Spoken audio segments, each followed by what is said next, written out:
¿Ya? Así para no estar perdiendo el tiempo de los demás. Pero gracias por avisar.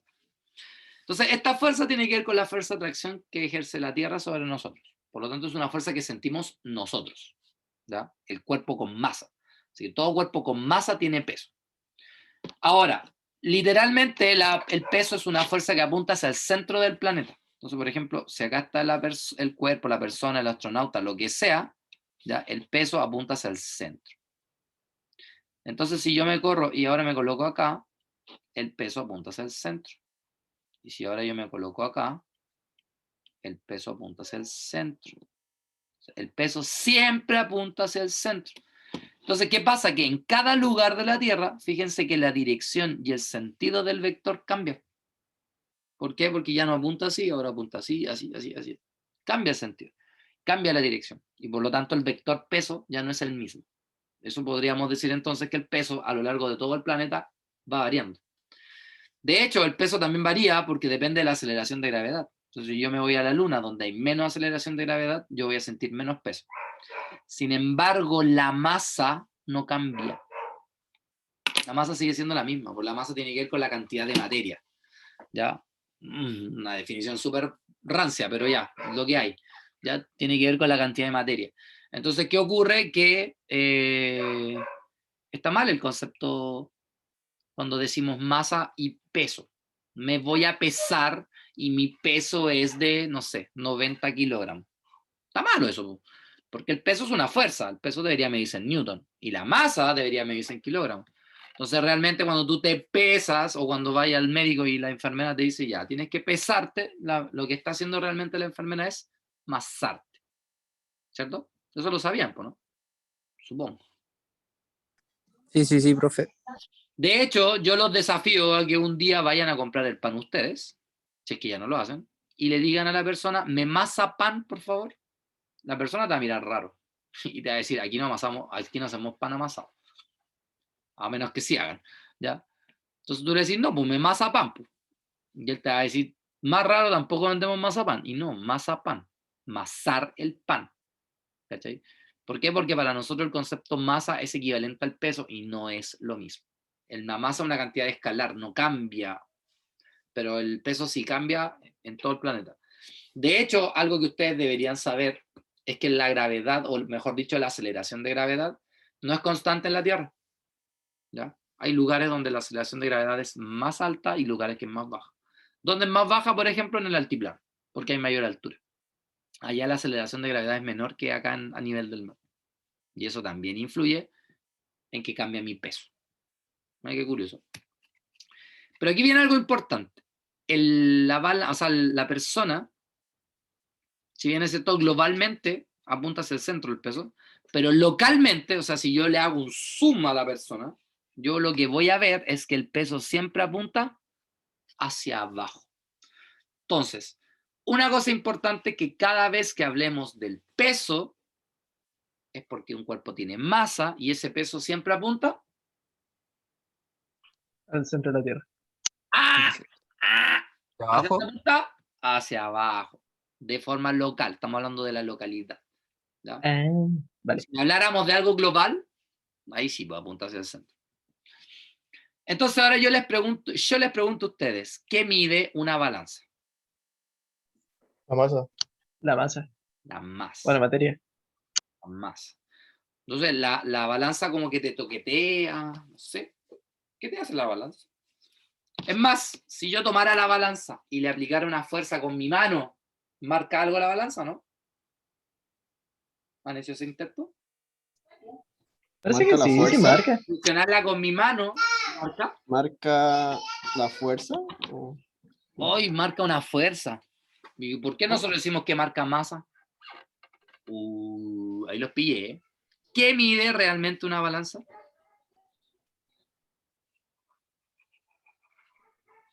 Una fuerza. No. El peso. ¿Ah? Lo que la gravedad tira para abajo, algo así, no sé. Tampoco mide el peso. Porque si no estarías diciendo que el peso es igual a la masa. ¿Qué mide realmente una balanza? Bueno, de acá hay una persona que me lo tendría que responder. Una vez dije eso. ¿Qué cosa dijiste, Sebastián? Por ahí va la cosa, Renato. Y sí, pues Lidia, o sea, en teoría nos da como resultado la masa, pero no mide la masa directamente.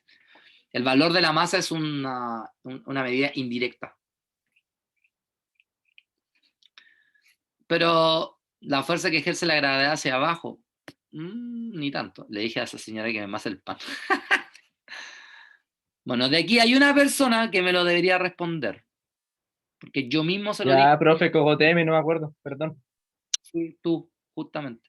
El Omar se salvó porque no le hice clase en segundo. Bueno, y para responder esa pregunta, nos basamos en la segunda fuerza, que es la fuerza normal. ¿Qué es la normal? La normal es una fuerza de reacción a un apoyo. Por ejemplo, si yo tengo esta tableta y le coloco el celular, ¿cierto? El celular le está ejerciendo una fuerza a la tableta. Entonces la tableta ejerce una fuerza hacia arriba para evitar esa fuerza. Pero él reacciona porque están apoyados sobre él. Si no estuviera apoyado, no reaccionaría. ¿Ya? La normal es una fuerza que apunta hacia arriba. Entonces, si yo la ladeo, el vector normal también se ladea. ¿Ya? O sea, la normal es siempre perpendicular a la superficie. Por eso es que acá la normal se dibujó así. Perpendicular a la superficie. En cambio, cuando el plano es horizontal, el vector normal apunta hacia arriba.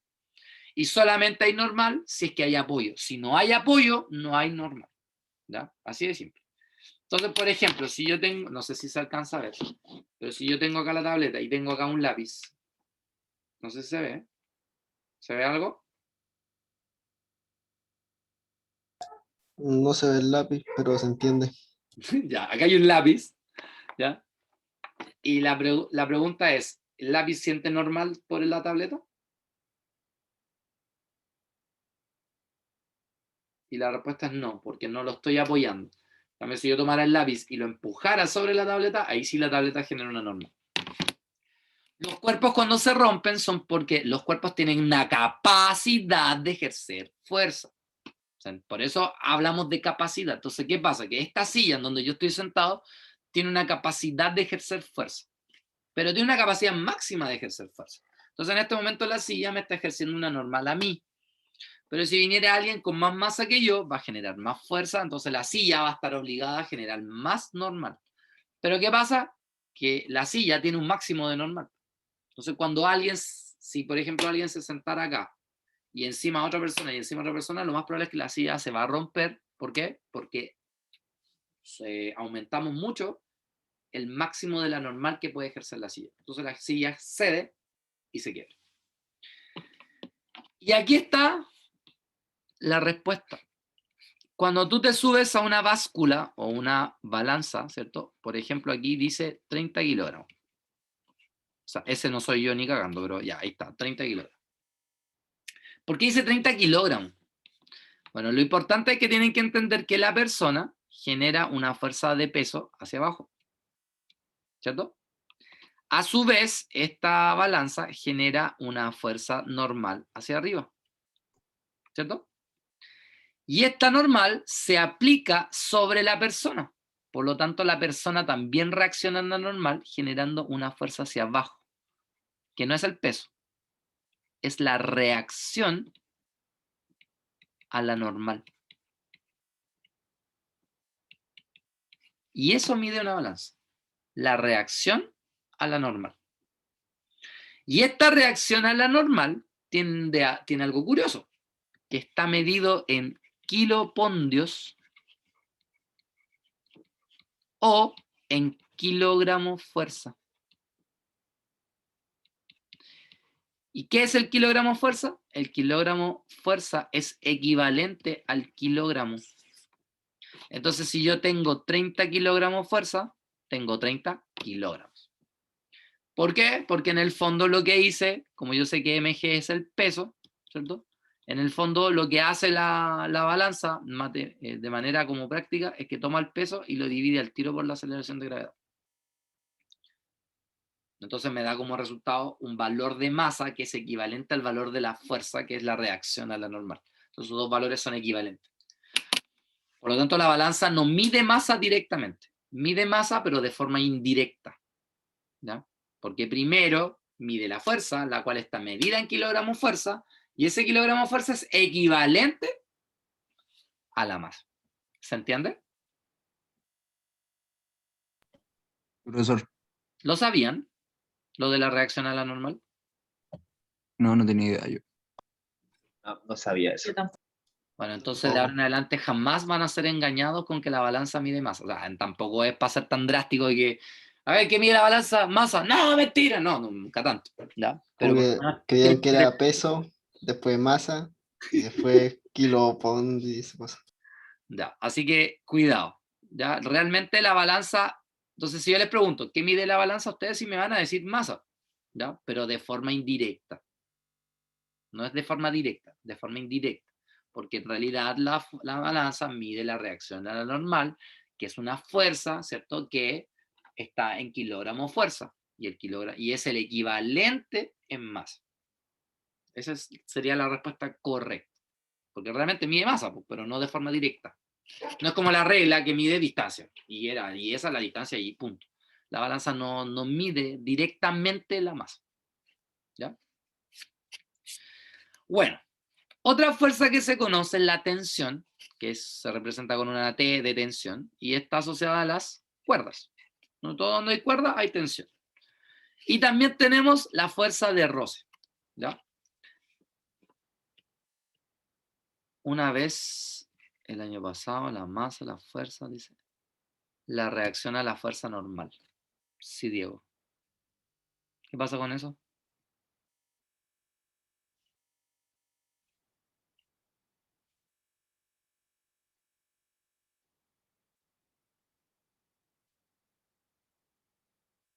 Ya será. Bueno, ¿qué es la fuerza de roce? La fuerza de roce es una fuerza que se opone al movimiento de un cuerpo. Y es una fuerza de contacto, por lo tanto, se da cuando yo toco un cuerpo respecto a otro. Por ejemplo, no sé, pues nosotros con el piso, o una rueda con el piso, nosotros con el aire también genera roce. Y hay algo importante que tenemos que entender, el roce es el causante de la pérdida de la energía en un sistema de movimiento. Si yo le pego una pelota, la pelota se detiene tarde o temprano porque hay roce. El roce lo detiene. ¿Ya? ¿Quiénes generan roce? Todos los cuerpos que entren en contacto. Una caja con el suelo con la caja, ojo, la pelota con el aire con la pelota, el suelo con el aire, todo genera roce. ¿Yo podría eliminar el roce en un sistema?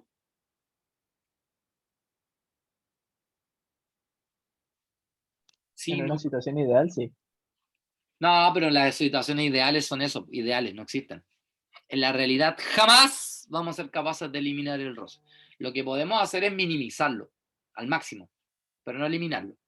Por ejemplo, cuando yo tengo una hoja y la suelto, la hoja cae lentamente por el roce con el aire. Pero si yo arrugo la hoja, cambiándole la pura forma, la hoja cae más rápido. Eso sí que significa que minimicé el valor del roce. Hay un video donde sale un ciclista, no me acuerdo si era una monja, no sé por qué tengo en la mente una monja, pero es un ciclista que va en bicicleta en una carrera y la persona se acuesta en la bicicleta y la bicicleta de repente le gana a todos. ¿Cuál es la razón? Sí, lo he visto. ¿Y cuál es la razón?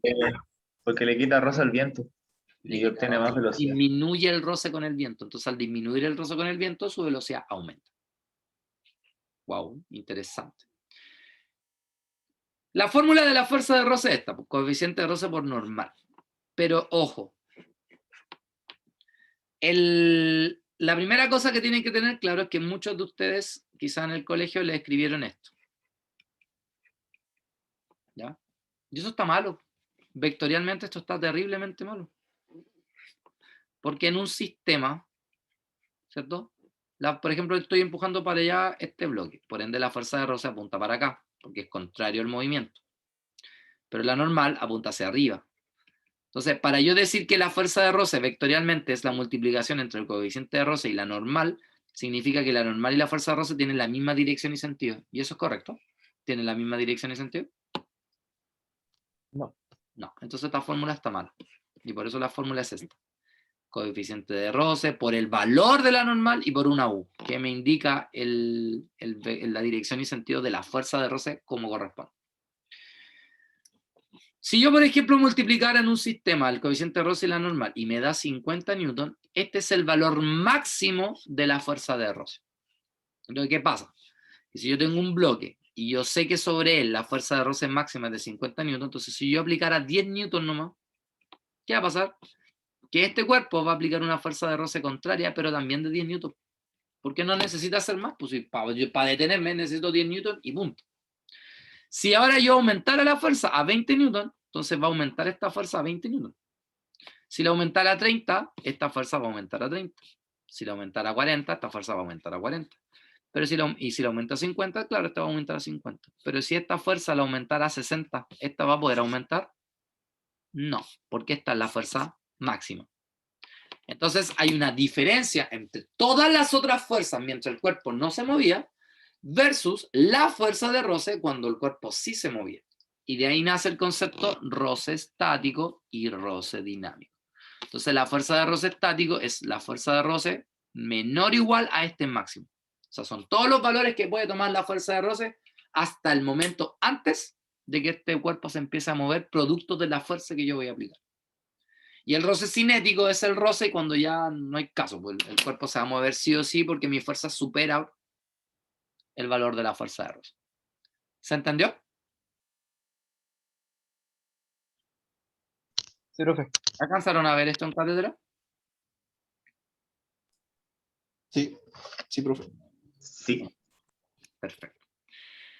Bueno, aquí nacen las leyes de Newton. Newton es el que explica, digamos, todas estas leyes, ¿ya? Él propone leyes para las fuerzas y su primera ley se llama la ley de inercia. Entonces vamos a partir por una premisa. Primera premisa, la naturaleza odia los cambios. ¿Ya? Por lo tanto, si tú querís cambiar un sillón, la naturaleza va a hacer algo para que vos no cambies el sillón. Si tú querés cambiar una cortina, la naturaleza se va a enojar, no quiere cambiar la cortina. La naturaleza odia los cambios. Y de ahí nace el concepto inercia. La inercia no es una fuerza, algo que tener claro, pero es la capacidad que tiene un cuerpo para mantener su estado de movimiento. ¿Y qué es un estado de movimiento? ¿Cómo te estás moviendo? Si te estás moviendo con movimiento rectilíneo uniforme, si te estás moviendo de forma acelerada, si estás quieto, en reposo, eso es un estado de movimiento. Particularmente los dos estados de movimientos preferenciales que tiene la naturaleza son el reposo o el rectilíneo uniforme. ¿Ya? Entonces Newton observa y se da cuenta que todo cuerpo mantiene su estado de movimiento, ya sea reposo o movimiento rectilíneo uniforme, a menos que se aplique una fuerza externa. Me explico. Tengo el celular. Si yo vuelvo mañana, el celular va a seguir acá. Va a seguir acá. Y si vuelvo pasado mañana, el celular va a seguir acá. Si vuelvo en 2 años, va a seguir acá. La única forma que el celular deje de estar acá es que venga una fuerza externa al sistema del celular y lo saque de ahí. ¿Eso significa que antes de aplicarle la fuerza externa no habían fuerzas? Claro que hay fuerza. O sea, de hecho, del hecho de tener masa ya hay fuerza. De hecho, que está apoyado en mi mano significa que hay una fuerza hacia arriba y el peso hacia abajo. Pero como él no se mueve, es porque esas fuerzas se anulan entre sí, pues son iguales. Entonces la suma de las fuerzas sobre él me da 0. Entonces la única forma de sacarlo de su estado de movimiento, que es el reposo, es aplicándole una fuerza externa. ¿Se entiende?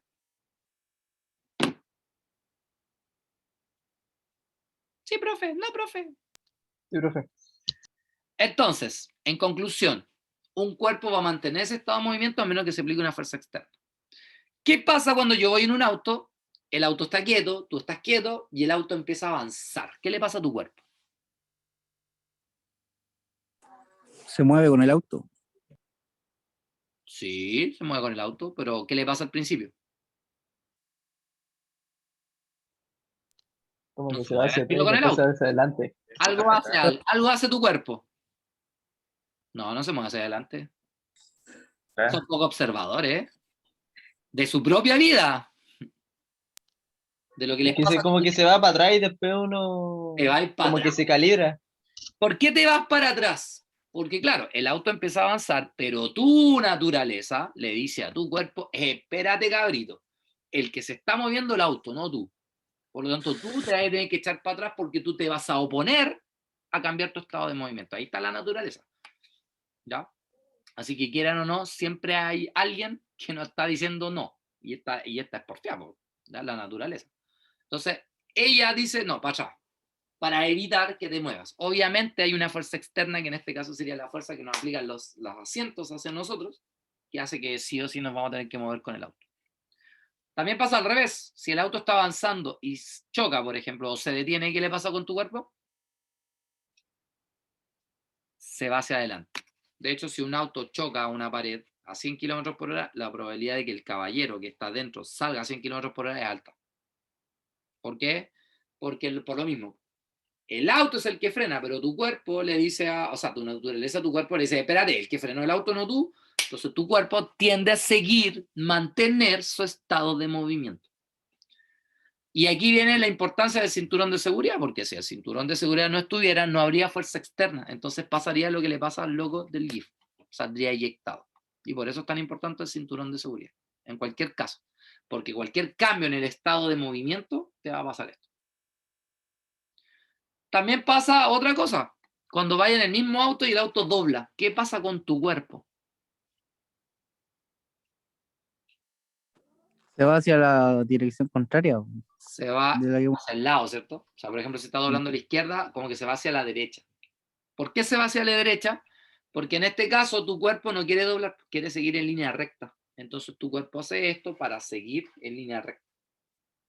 Obviamente en este caso la fuerza externa te la aplica el auto. Y por eso es que no puedes salir de ahí. Pero si no hubieran puertas, posiblemente saldrías eyectado, ¿cierto? De aquel lugar. Lo más importante es entender que en la ley de inercia la suma de fuerzas es 0, que fue lo que expliqué en el caso. Dentro de la Tierra siempre hay fuerzas. Siempre hay fuerzas. ¿Ya? Y si la suma de fuerzas me da 0, ¿es por qué? Porque el sistema está o en reposo, o miren lo otro curioso, está con velocidad constante. O sea, está en un movimiento rectilíneo uniforme. Y eso es algo importante porque la mayoría piensa que la suma de fuerzas es solamente cuando el cuerpo está en reposo, y no. Un cuerpo que está con movimiento rectilíneo uniforme también tiene una suma de fuerzas igual a 0. ¿Ya? Porque su movimiento es por inercia, ¿ya? No es por fuerza.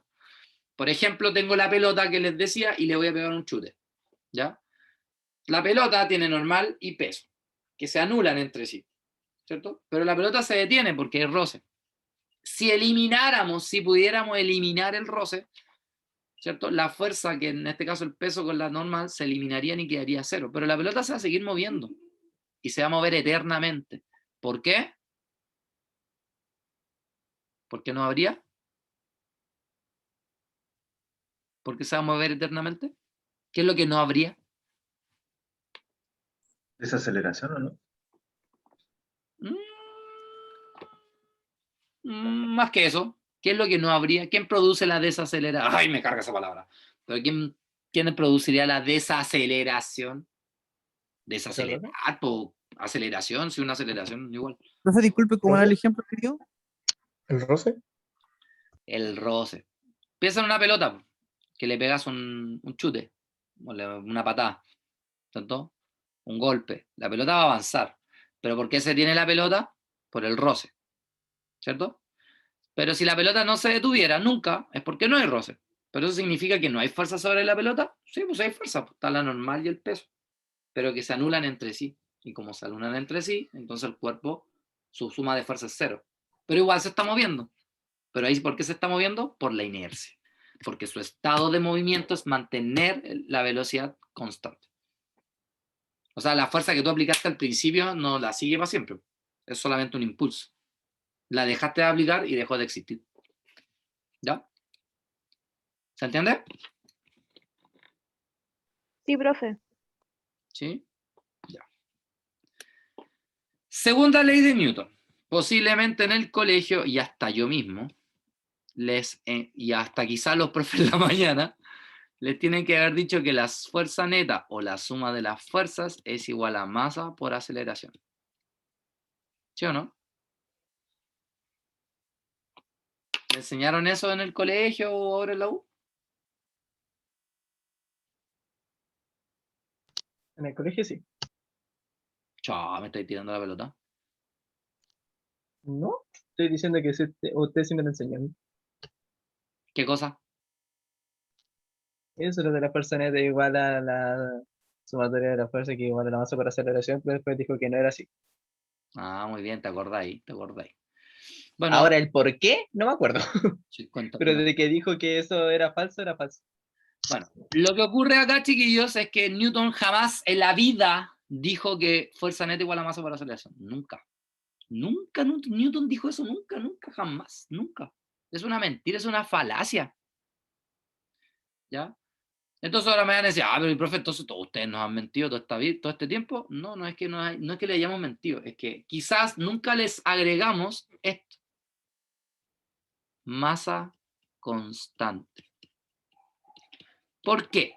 Porque Newton en realidad dice que la fuerza neta o la fuerza total que se aplica sobre un sistema o sobre un cuerpo corresponde a la tasa de cambio del momentum lineal respecto al tiempo, que matemáticamente se le llama derivada del momentum lineal respecto al tiempo.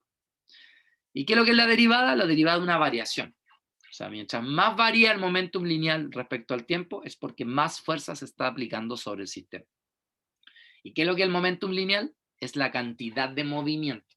O sea, un cuerpo cuando se mueve no solamente depende de la velocidad, también depende de su masa. ¿Ya? O sea, un camión y una persona, si chocan con una pared a la misma velocidad, ¿quién causa más daño?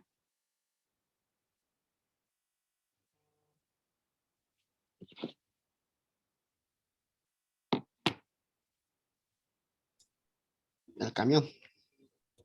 Gracias por responderme. El camión. ¿Y por qué el camión? Porque Tiene tiene más mayor. masa. Porque tiene mayor masa, muy bien. Y si yo les disparara al Omar con 2 balas, pero una con las dos con igual masa, pero una con más velocidad y la otra con menos velocidad, ¿quién genera más daño sobre el Omar? ¿La que tiene más o menos velocidad? Mayor, la que tiene mayor velocidad. La que tiene mayor velocidad. Por lo tanto, la cantidad de movimiento que tiene un cuerpo depende tanto de la masa como de la velocidad. Entonces, ¿qué pasa? Que para Newton, cuando hay un cambio, ya sea en la masa o en la velocidad o incluso en ambos, ¿cierto? Es producto de que la suma de fuerzas genera ese cambio. Por eso es que Newton dice que fuerza es igual a la derivada del momentum respecto al tiempo. O sea, la fuerza neta es equivalente al cambio que tiene este momentum respecto al tiempo. Pero si yo considerara la masa constante, para efectos de una derivada, cuando algo es constante, la derivada le dice a esa constante, sabéis que vos para afuera, porque no me servís. A mí me sirve lo que varía nomás. Si vos no variáis, para afuera. Entonces, claro, deja la masa afuera. Ay, ¿qué hice? Deja la masa afuera y me queda la derivada de la velocidad respecto al tiempo. En castellano, la variación de la velocidad respecto al tiempo. Y eso es aceleración. Y de ahí nace la expresión fuerza igual a masa por aceleración. Y ahí sí es la segunda ley de Newton. Pero en realidad la segunda ley de Newton es la que les dije arriba. La de abajo es una consecuencia cuando la masa es constante. Y eso lo tenemos que tener súper claro. ¿Se entendió? Sí, profe. Perfecto. Y la tercera ley de Newton, ley de acción y reacción. Si yo te pego un combo, posiblemente vos me vaya a reaccionar a ese combo. O sea, una acción genera una reacción.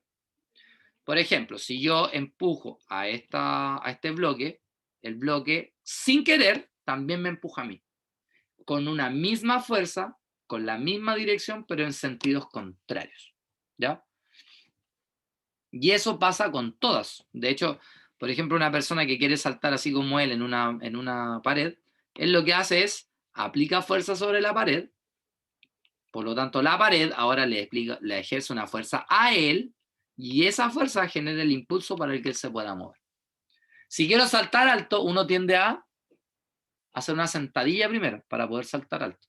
O sea, está tratando de ejercer mucha fuerza hacia abajo para que ahora el piso te genere una fuerza de reacción a ti para que te permita saltar. Esa es la verdadera razón del impulso, de impulsarse. Pregunta. Estas fuerzas son iguales, pero en sentidos contrarios. La pregunta es, ¿estas fuerzas se anulan o no? Si son iguales, No. pero en sentidos contrarios. No, no se anulan. ¿Por qué no se anulan?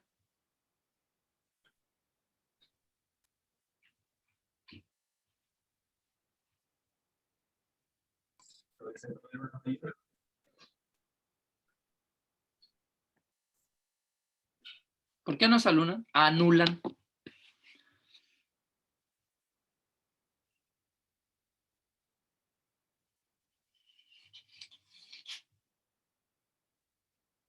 ¿No saben? Menos mal que estuvieron en cátedra. ¿Por qué no se anulan?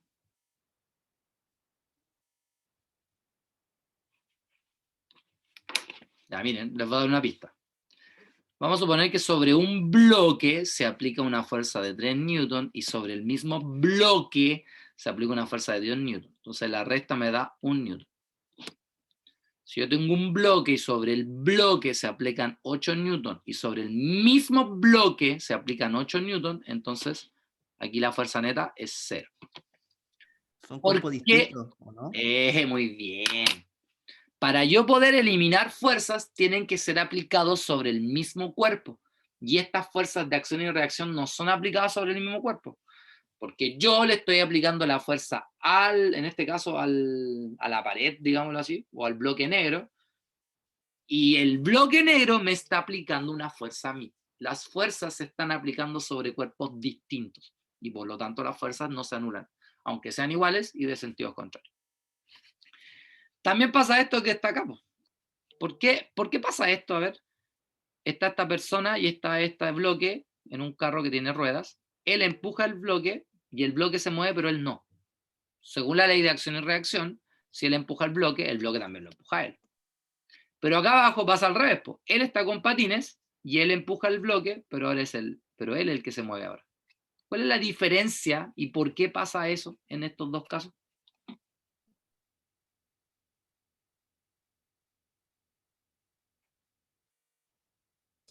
¿Por el roce?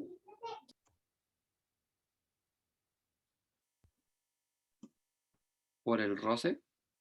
Ya. ¿Por qué por el roce? La rueda que tienen. ¿La rueda de eliminar el roce?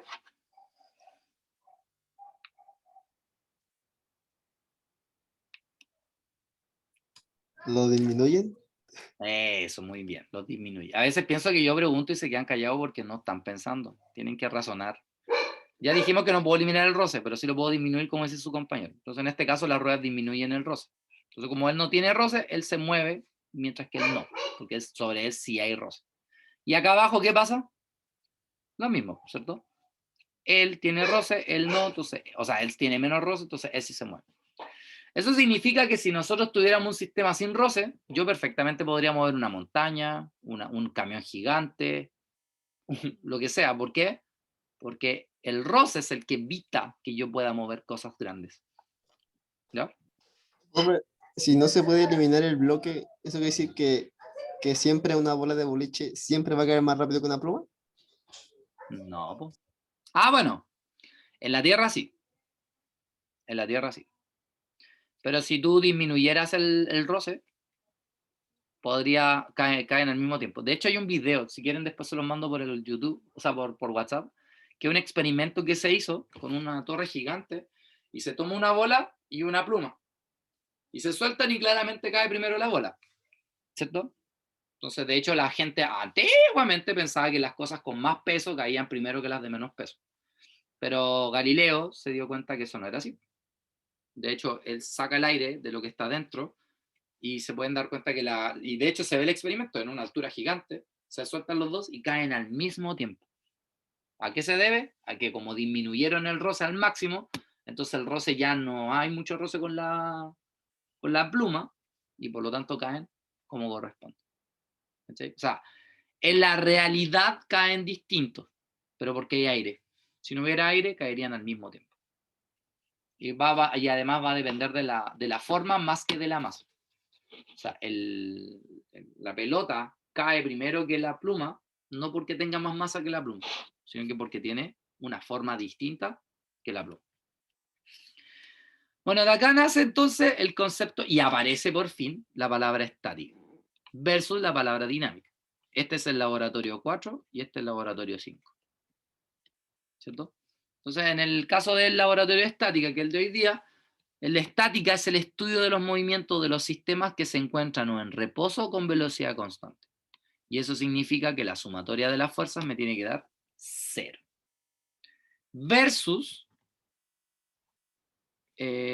un sistema que es con aceleración constante, por ende la suma de fuerza igual a masa por aceleración, siempre y cuando la masa sea constante, que a lo cual se le conoce como dinámica. Y ahí está la gran diferencia entre el uno y el otro. ¿Se entiende? Sí, profesor. No, profesor. Sí, se entiende. Ya. Bueno, pero para yo poder analizar estos casos, siempre tengo que hacer esto. Un diagrama de cuerpo libre. ¿Qué es un diagrama de cuerpo libre? Un diagrama de cuerpo libre es un dibujo de las fuerzas que actúan sobre un cierto cuerpo. ¿Ya? En esta diapositiva aquí hay un error. De hecho, por si acaso lo voy a cambiar acá. Esto sería cos alfa. Entonces lo que voy a hacer ahora es mostrarle el laboratorio que tienen que hacer ustedes, ¿ya? Y luego vamos a... y les voy a explicar más o menos qué es lo que tienen que hacer cada uno de ustedes, ¿ya? Así que esta parte igual es importante que esté grabadita. Bueno, y estos dibujos los voy a dejar acá. Insertar. Ya. Fíjense bien. Antes de mostrarle el PPT.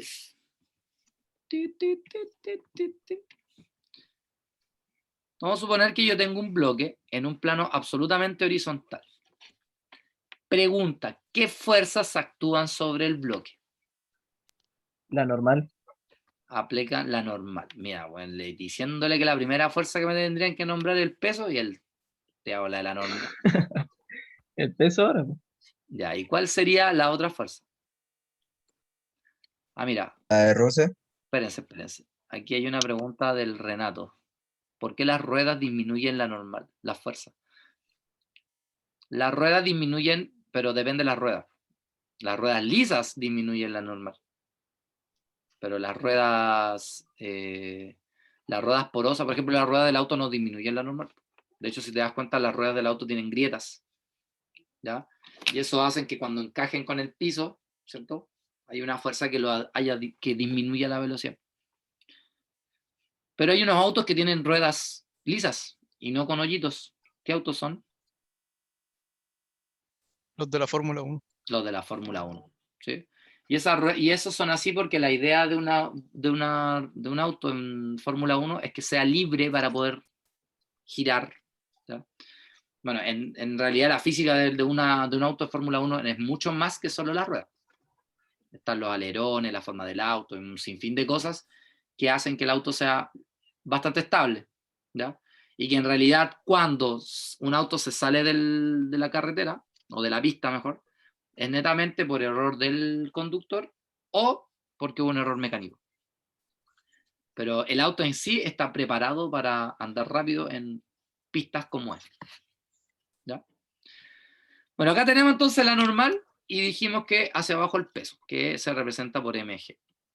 Lo que uno hace acá es hacer la suma de fuerzas. Y si yo les digo que este sistema está en equilibrio,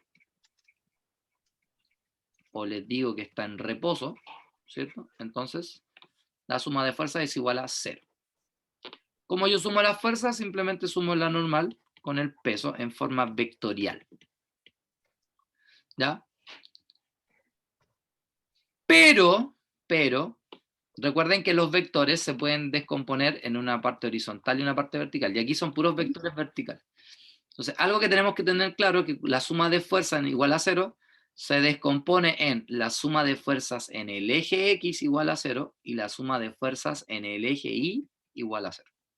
¿Ya? Eso sí o sí ocurre. Por ejemplo, este bloque ¿tiene fuerza en el eje X? No. No, pero ¿tiene fuerzas en el eje Y? Sí. Esas fuerzas son la normal y el peso. Una que va hacia arriba, que le vamos a llamar positiva, porque quiero, y por lo tanto la otra va a ser negativa, porque apunta hacia el sentido contrario. Entonces acá la suma sería n menos mg igual a 0. Oh, por lo tanto la normal es igual al peso. O sea que en un plano horizontal, la normal y el peso son iguales. ¿Ya? Por lo tanto, si no hubiera fuerza de roce, yo al aplicar una fuerza, por muy chica que sea, yo voy a lograr mover este cuerpo. ¿Por qué? Porque no hay roce. Del momento que existe el roce, ya eso cambia. ¿Por qué? Porque si hay roce, va a depender de la normal. Y la normal depende de la masa. Y entonces de ahí viene toda la ligazón. O sea, en un camión gigante, yo no lo puedo mover acá en la Tierra, ¿ya? ¿Pero por qué? Porque hay roce. Entonces, el camión tiene mucha masa y por lo tanto tiene mucha normal y por lo tanto tiene mucha fuerza de roce. Y a mí se me hace imposible aplicar tanta fuerza sobre el camión y por eso no lo logro mover. ¿Ya? Eso es algo importante que tienen que tener claro. También ocurre que yo puedo tener un plano inclinado, así como este. ¿Ya? Por ejemplo, no sé, por la calle Colón, que es inclinada. El cual tiene un ángulo, que es el ángulo de elevación. Yo coloco una caja acá y les pregunto, ¿qué fuerza actúa sobre la caja? ¿Qué me dirían? El peso, ¿Hacia dónde? hacia abajo. Hacia abajo. Hasta allá, así sería el MG. ¿Qué otra fuerza más hay? La normal, pero perpendicular al plano inclinado. Muy bien, la normal, así. ¿Cuál es el problema acá? El problema es que tenemos una fuerza que es la normal que está en diagonal. ¿Ya? Pero curiosamente, si por ejemplo este sistema tuviera roce, el roce apuntaría hacia allá. Y si yo aplicara una fuerza, podría ser hacia allá, podría ser hacia allá. Entonces, ¿qué pasa? Que al final, la mayor parte de las fuerzas están, si yo en vez de mirarlo así, la diera a mi cabeza, estaría fijándome que este sería el eje Y y este sería el eje X. Entonces, lo que yo estoy haciendo al hacer eso es rotar mis ejes coordenados. ¿Ya? Entonces, si yo los vuelvo a rotar, o sea, hacer esto, aquí tengo la normal y aquí tengo el peso. Como ustedes saben, todo vector que es diagonal tiene dos componentes, ¿cierto? La componente que es horizontal, o sea, vertical, y la componente que es horizontal. Algo que tienen que saber es que todo ángulo de un plano inclinado siempre está entre el eje, perdón, entre el peso y el eje Y. Siempre. ¿Ya? O sea, ese ángulo acá siempre va a estar acá, entre el eje Y y el peso. O sea, siempre va a estar acá. Y como también saben, una descomposición vectorial siempre es el módulo del vector, o sea, mg, multiplicado por el seno coseno. En este caso, este ocupa el coseno. ¿Por qué? Porque recuerden que coseno está asociado al adyacente, a lo que está pegado. Y en este caso, este vector es el que está pegado al ángulo. Por lo tanto, este usa el coseno y este usa el seno. Entonces, realmente este peso que está acá se descompone en un vector hacia allá, que le vamos a llamar FI, y en un vector que va hacia allá, que le vamos a llamar FX. Lo que pasa acá, que la normal y el FI son las que se anulan, ¿ya? Porque están sobre la misma línea de acción. Entonces, cuando yo dejo algo en un plano inclinado, por eso el algo puede bajar por el plano inclinado. Porque una componente del peso es la que genera el movimiento en ese sentido. Y si yo quisiera mover este bloque hacia arriba, ¿qué tendría que hacer? ¿A quién tendría que vencer? ¿A qué componente del peso tendría que vencer para poder subir el bloque?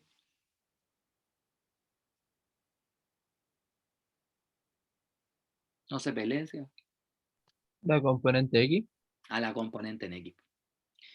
Y miren, vamos a hacerle sentido a lo que dijo Leonard en el video. Para yo poder levantar esto, tengo que aplicar a lo menos una fuerza igual a Fx, la cual es mg seno del ángulo, ¿cierto? Ahí se pueden dar cuenta. Este sería el Fx y este sería el Fi. Según Leonard, a los 30 grados, yo soy puedo en un plano inclinado levantar la mitad del peso.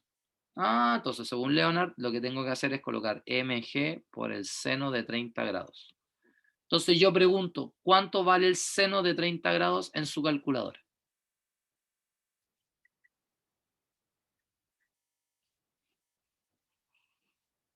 Calcúlenlo ustedes y díganme cuánto les da. 0,5. 0,5, ya. En fracción, ¿cuántos son 0,5? Un medio. Un medio. O sea, me va a quedar mg partido por 2. ¿Y qué había dicho Leonard? Que para un ángulo de 30 grados nosotros levantábamos solamente La mitad del peso. la mitad del peso. ¿Por qué? Porque en un plano inclinado, una componente se anula con la normal y la otra componente es la que puede o no generar movimiento sobre el bloque. En este caso, el FI es el que se anula con la normal y el FX es el que genera movimiento o no. ¿Se entendió?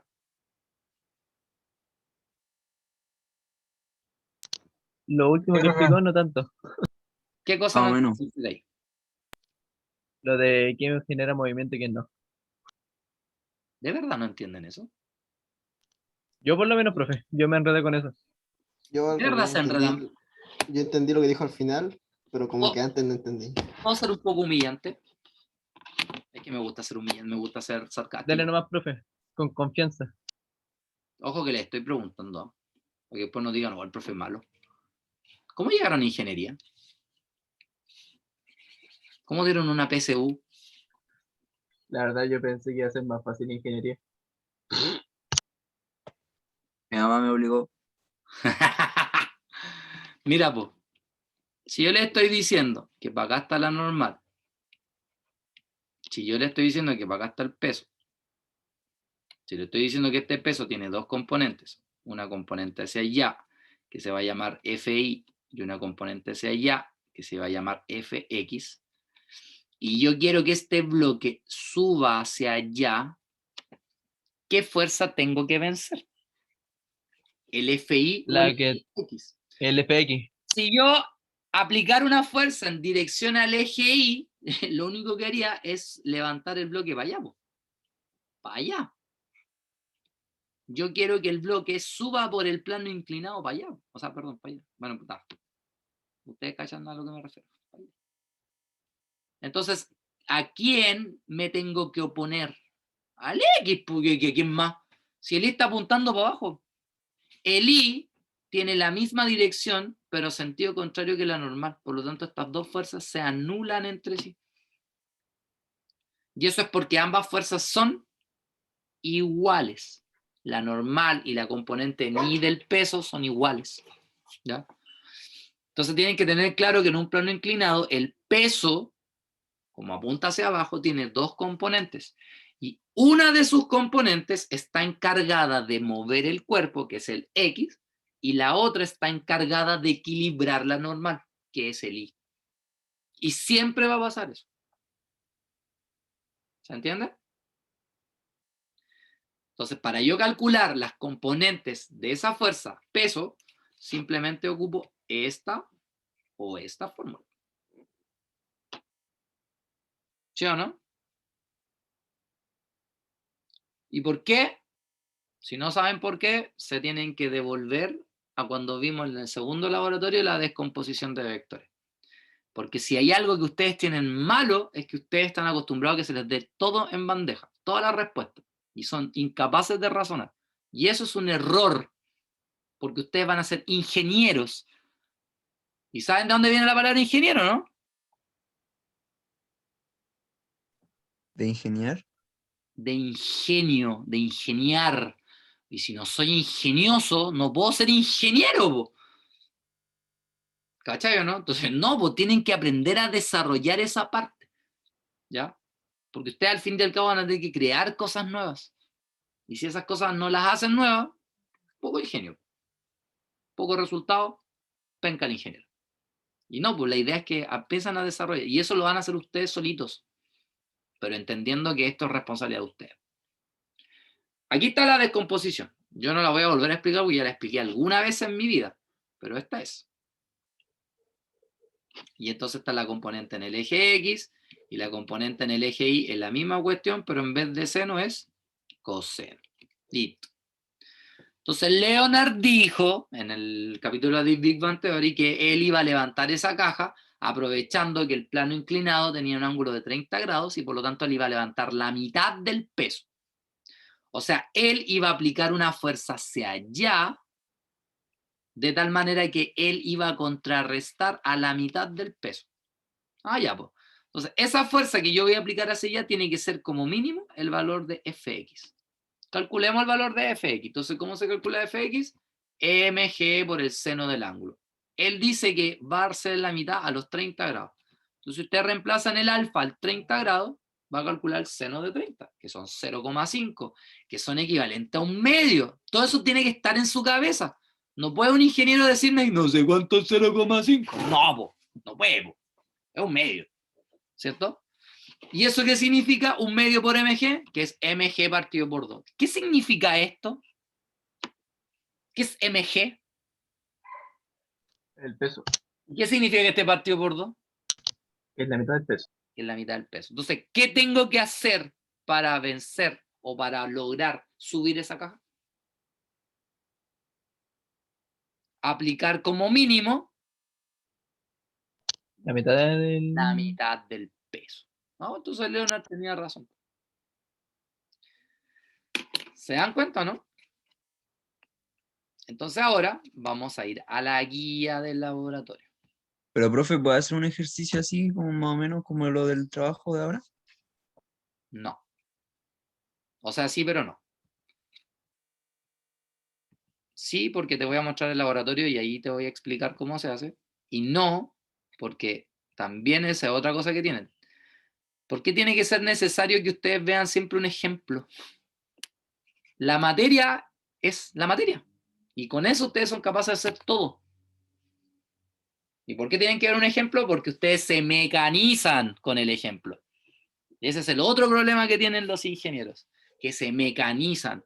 Y no, pues, si por algo está la materia es la base para hacer un ejercicio.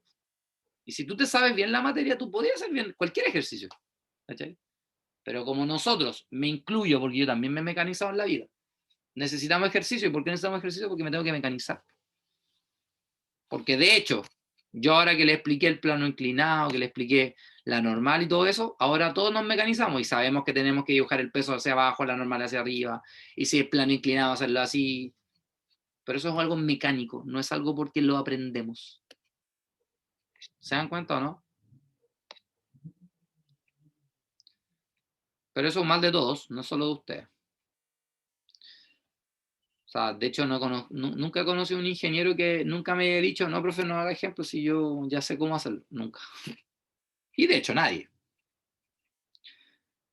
Miren, el laboratorio es este. Está en intranet por si acaso. Tiene 13 experiencias. ¿Ya? La primera dice descomposición del peso en un plano inclinado. Entonces dice, haz clic en ese link. Entonces ustedes hacen clic y les va a aparecer el siguiente enlace. ¿Ya? En el siguiente enlace les va a aparecer esto. Un plano inclinado, un cuerpo que tiene masa, y tú lo que puedes hacer acá es cambiar la inclinación del plano inclinado y puedes variar el peso. Si te das cuenta acá, P, que sería el peso, a mí no me gusta usar P, pues ocupo mg, que igual a 176 en este caso. Entonces, si tú calculas en la componente en y te da también el resultado de la componente en x. O sea, aquí me da al tiro las componentes del peso. De hecho, fíjense que ese es el peso y ahí te da sus componentes. La componente en el eje X y la componente en el eje Y. Directamente la guía dice, para un peso de 60 newtons, en realidad en su guía dice 35, ¿eh? Ustedes cámbienlo a 60, porque ahí me pegué un pifiazo. Dice, determine sus componentes rectangulares para los siguientes ángulos y luego compárelos con la animación. Entonces yo voy a hacer la letra A y ustedes tienen que ser capaces de hacer todas las demás letras. Entonces dice en la letra A que el ángulo vale 30 grados. Ah, ya, pues entonces tenemos el siguiente caso. Tenemos un bloque que tiene un peso, o sea que el mg vale 60 newton y queremos calcular sus componentes para un ángulo de 30 grados. Entonces, ¿cuál es la componente en el eje X del peso? Por fórmula era mg seno del ángulo. Entonces, fíjense que mg vale 60. No tengo que multiplicar por 9,8 porque ya vale 60. Y luego tengo el seno de 30 grados. Ya sabemos que el seno de 30 es 0,5 y 60 por 0,5 me da 30 newton. Calculo la componente en el eje Y, que es lo mismo, pero en vez de usar el seno, ocupo el coseno. Lo mismo, el mg son los 60 por el coseno de 30 grados. Los grados los van variando ustedes. ¿Ya? Pregunta, ¿cuánto vale el 60 por el coseno de 30? Según su calculadora. 60 aproximado. ¿60? Never. Yo 30 raíz de 3. ¿Cuánto? 30 raíz de 3. 30 Soy raíz de... tarado. Puse coseno de un medio en vez de coseno de 30.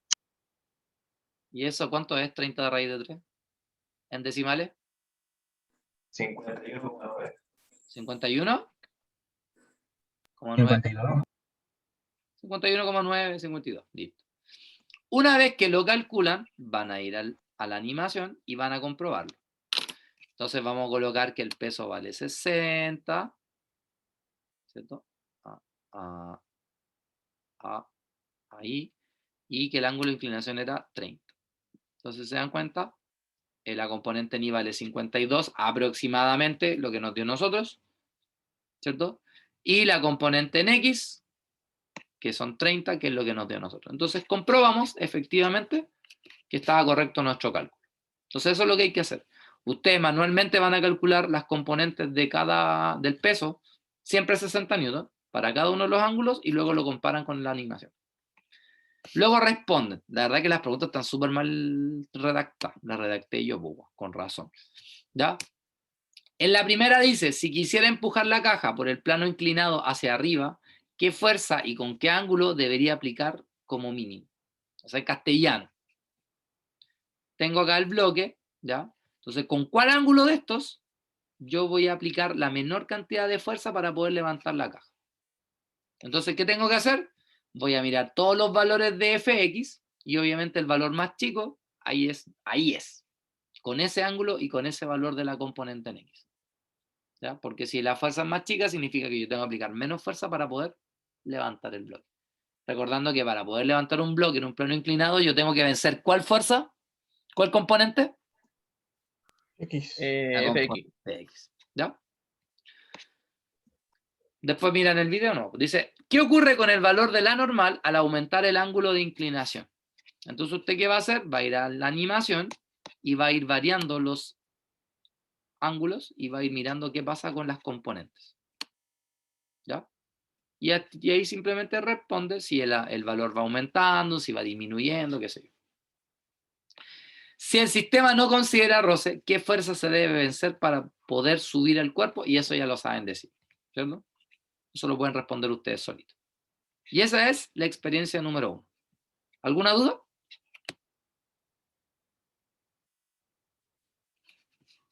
No, profe. ¿No? ¿El resto? ¿Alguna duda? No. No. No. Yeah. No. Yeah. Casi borroso. Bien, el segundo experiencia dice que entren al link que aparece acá, ¿ya? Y les va a aparecer esto. Tienen que ir donde dice fricción. Entonces van a apretar ahí y les va a aparecer esto, ¿ya?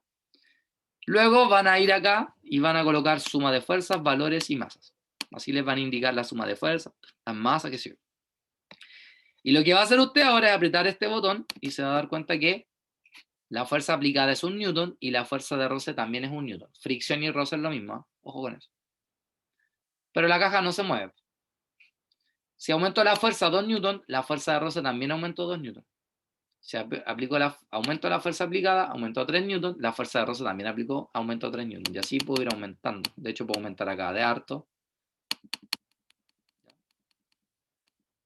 Fíjense que voy sumando y la suma de fuerza sigue siendo 0, pero va a llegar un momento que logré vencer esa fuerza. Y por más que yo aumente, fíjense la fuerza aplicada y la fuerza de fricción, yo puedo aumentar la fuerza aplicada, pero la fuerza de fricción no ha cambiado. ¿Ya?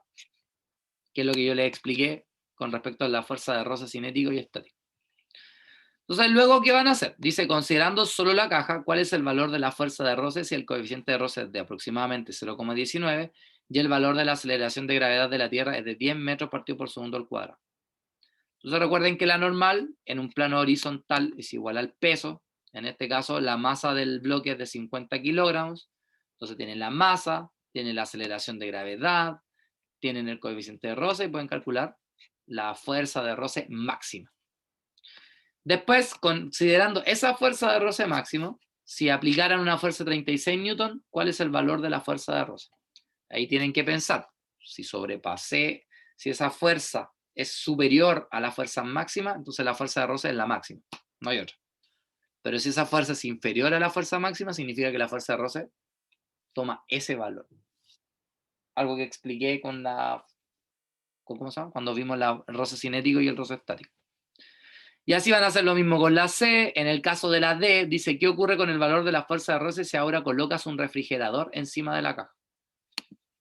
Entonces, vamos a hacer el mismo experimento. Se está aplicando una fuerza, ahí se está moviendo. Y miren, yo puedo arrastrar el refrigerador. ¿Y qué pasó con la fricción? Aumentó. Pero fíjense que eso generó que esto se empieza a disminuir de velocidad hasta que se detiene. Y cuando se detiene, la fuerza de roce bajó a los 200 newton de fuerza aplicada. Mira qué raro. Y ahí entonces está la diferencia entre fuerza de roce estático y fuerza de roce cinético. Y eso es lo que tienen que hacer en este laboratorio. ¿Se entendió?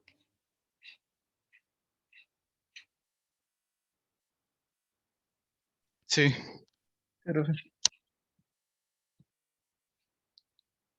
Solo la primera. Ya. Y por último tenemos el tercer experimento, que son las poleas.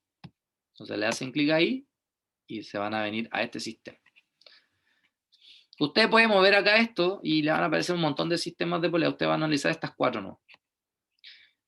¿Ya? Aquí ¿qué son las poleas? Son ruedas por donde pasa una cuerda y las ruedas no tienen roce, por lo tanto, en el fondo es un sistema que la polea no cuenta. Es solamente un facilitador para ejercer fuerza. ¿Ya? Entonces, por ejemplo, acá yo me fijo que este aparato rojo, que es un dinamómetro, está directamente ligado a la masa de 1 kilogramo. Si yo multiplico masa, 1 kilogramo, por la gravedad, que aproximadamente son 10, entonces estoy diciendo que esto pesa 10 newton hacia abajo. Entonces, si yo bajo esto, el dinamómetro va a marcar 10 newton. Y recién ahí se empieza a mover. ¿Ya? ¿Por qué? Porque su peso es de 10 newton. Tengo que levantar directamente 10 newton. Entonces aquí no hay ninguna sorpresa. Pero ¿qué pasa acá? Si ustedes miran bien acá, esta polea tiene el peso de este bloque hacia abajo, pero a su vez tiene 2 tensiones que son iguales porque es la misma cuerda hacia arriba. Entonces, lo que uno hace cuando en una polea hay más de una fuerza o más de una tensión es hacer el diagrama cuerpo libre ahí. Entonces, ¿cómo se hace eso? Usted simplemente va a tomar la polea y va a dibujar las fuerzas que actúan sobre esa polea. ¿Qué fuerzas actúan sobre esta polea que les mostré? ¿Esta? ¿Qué fuerzas serían?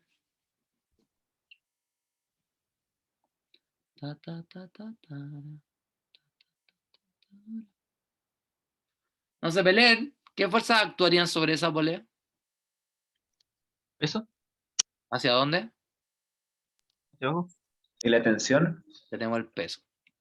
¿Cuántas tensiones? 2. Porque hay cuerda acá y acá. Entonces tenemos T y T. Si hago la suma de fuerzas, ¿la voy a hacer en el eje X?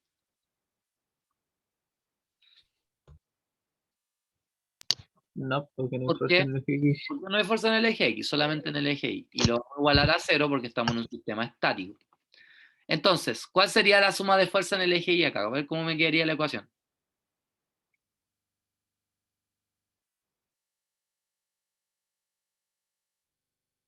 No se peleen.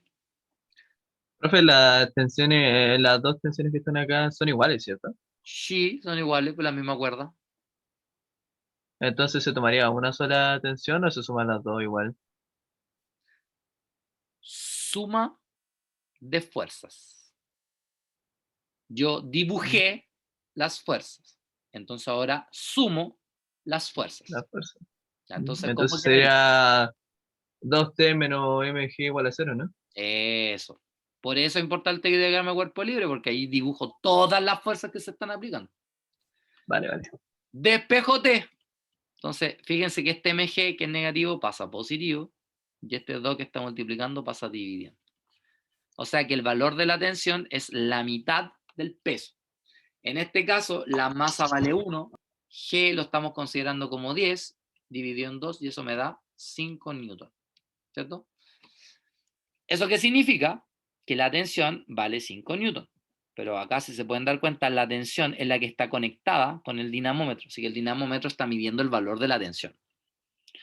Y según nuestra predicción, el valor de la tensión debería marcar 5 newton. Y efectivamente, vale 5 newton. ¡Oh! O sea, en este sistema con esta polea donde hay más tensiones, levanté la mitad del peso total. Entonces ahora lo que ustedes tienen que hacer es ver qué va a pasar acá y acá. En este caso, analicen esta polea considerando acá 3 cuerdas. Esa y esa. Y una hacia abajo. Y en el caso de acá, piensen que esta polea está unida acá. Entonces esta cuerda en realidad hay como que llega acá y esta llega acá. ¿Ya? Entonces acá serían 4 tensiones. Entonces hacen el diagrama cuerpo libre, comprueban sus resultados y luego responden esta pregunta. ¿Qué ocurre con la fuerza que hay que aplicar para levantar el bloque si aumenta el número de tensiones aplicadas sobre él? Y ahí está el laboratorio. ¿Se entendió?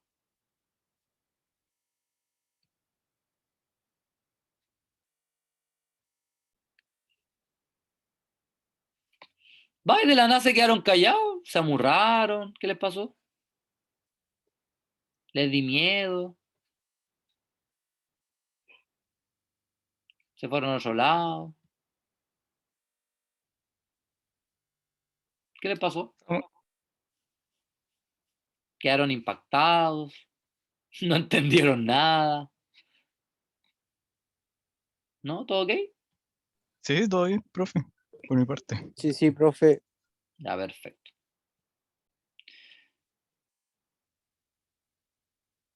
No, a mí nomás. Bien, entonces, pregunta, ¿para